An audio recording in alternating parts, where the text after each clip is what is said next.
Angela Rayner accused of surrendering to union paymasters after appealing strike laws, says an outraged Express. Whilst Mail Online warns trade union barons could be free to inflict crippling strikes on the public as industrial action laws set to be loosened.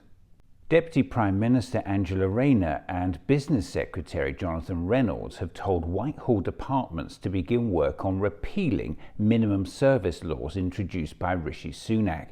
They've told Whitehall departments to ignore the controversial minimum service levels legislation and have promised to repeal the legislation completely. Predictably, the Tory MPs and right-wing press who helped facilitate this despicable piece of legislation are not happy about it.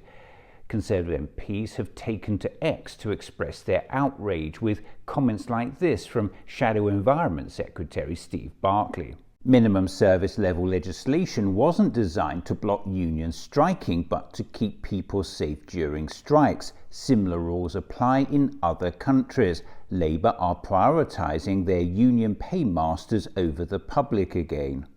Well, imagine the shock for Mr. Barclay when he finds out this legislation was deliberately designed to rob millions of workers of their democratic right to strike, to force them to work against their will, and allow them to be sacked if they refused.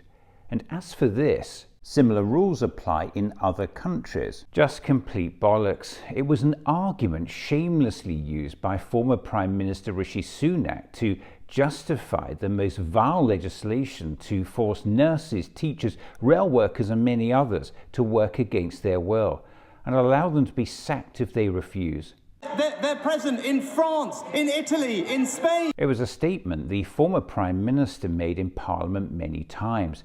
He also sent out members of his then government to repeat it, including Mr. Barclay. Lots of other European countries have these, so when people say it's undemocratic, it is something that they have in France, they have in Italy, they have in Spain. But what Sunak wanted was for nurses, doctors, firefighters, teachers, rail and border staff to be sacked if they refused to comply with minimum service levels during industrial action. And that was not the case in France, Italy and Spain. So what Sunak was planning was dramatically different. It would have made the UK an outlier. And there were many other differences too.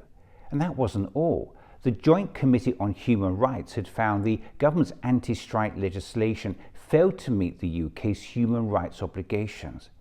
So the scrapping of this nasty piece of legislation, which only the Tories could manage to come up with, is an important milestone in the campaign to protect the right to strike.